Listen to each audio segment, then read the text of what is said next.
What fun, I thought, to finally own an ant farm. How interesting it would be to while away the hours watching the ants going about their business. And at first, kind viewer, it was fun, watching them multiply, expanding their home. I spent many hours watching every detail of their lives,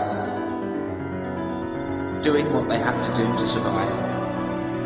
In fact, it's all I did, every day. They depended on me, you see. I think I started to love them. And of course, I wanted them to love me back. Such was my fun and my infinite love, I decided to extend the ant farm. Now, perhaps I went a little too far, especially in a residential area, but at last count, my colony consisted of 6.5 billion ants living in 2 tons of soil resting between 20 square meters of toughened glass, with 10,278 high-resolution digital cameras scattered throughout the nest.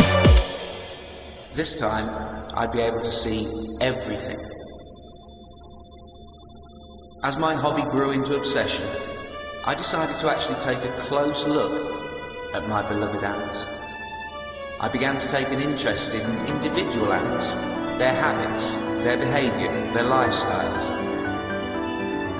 And I have to tell you, kind viewer, it was somewhat of a shock. Ants are animals. They do the most disgusting things. Their personal hygiene is less than sanitary, and when you look really close, I mean close, they are so ugly. Stomach-churningly, bowel-looseningly ugly. They fornicate in groups, they murder each other, have no manners, and the idea that they should hide their genitalia simply hasn't occurred to any of them. I started talking to them, begging them, pleading with them to just change their ways. I held up signs, banners, and even wrote tiny messages that I left at the entrances to the nest, asking them to repent. But nothing happened, nothing changed. I sat at the edge of the glass tank, in a spotlight, waving my arms, expecting that they might notice me, recognise me as the one that brought them lettuce every morning. But still nothing. Not even a thanks for the lettuce, man. It would have been nice to have a little recognition. I wasn't asking to be worshipped as such, although I do give them everything. But a little acknowledgement would have been nice.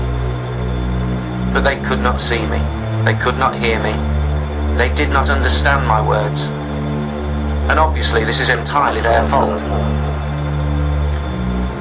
I don't know why, but this constant ignoring of my wonderfulness and my generosity made me angry.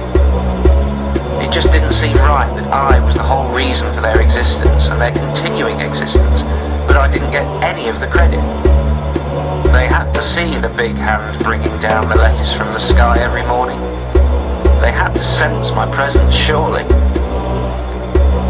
So, I got some tweezers and a microscope, and I went around the nest looking for examples of bad behaviour. And when I found it, I would make bad things happen to the particular ant concerned. A lost leg or two, for instance. I thought the others might learn from example, but they didn't. As cutting off ants' limbs is fiddly work, I started punishing them the old-fashioned way, with magnifying glass and sunlight. But their agony was too brief, and the weather outside too unreliable, and there was still so much punishing that needed to be done. There were 6.5 billion of them. Matches and a cigarette lighter just aren't up to the job. So I built an oven with transparent sides, so I could watch them burn. I should point out that it gives me no pleasure to watch their little legs going, their mandibles opening and closing rapidly, watching their body armour slowly vaporise. But what can I do? They're sinful animals. I have to punish them for being what they are. I'm sure you can see the undeniable logic and justice of my actions. I give them life, I give them everything. I can do what I like. can't I? Somebody has to do the punishing, don't they? I found that if I place them in an oven to exactly 110.8 degrees, I can keep them alive and writhing in agony almost indefinitely. It will certainly seem like forever to them. If only they'd listen to me. If only they'd try to mend their ways, ignore their inbuilt instincts, put on a few clothes, stop copulating without any legal certification at all. If only they would do it my way. If only they could be more like me, or at least try to mimic my splendid perfection, I could show them peace. And if they did choose to worship me, to make me their God, well, I did give them life. I do give them everything. It seems unarguable that I should be worshipped every now and then. Don't you agree? But then, one day, I caught sight of myself in the mirror, placing another tray of sinners into the oven. And in that moment I asked myself several questions. And now I ask you. If you saw me putting a tray of live ants into an oven, if you actually saw me doing that, what would you think of me? Am I not right to burn them?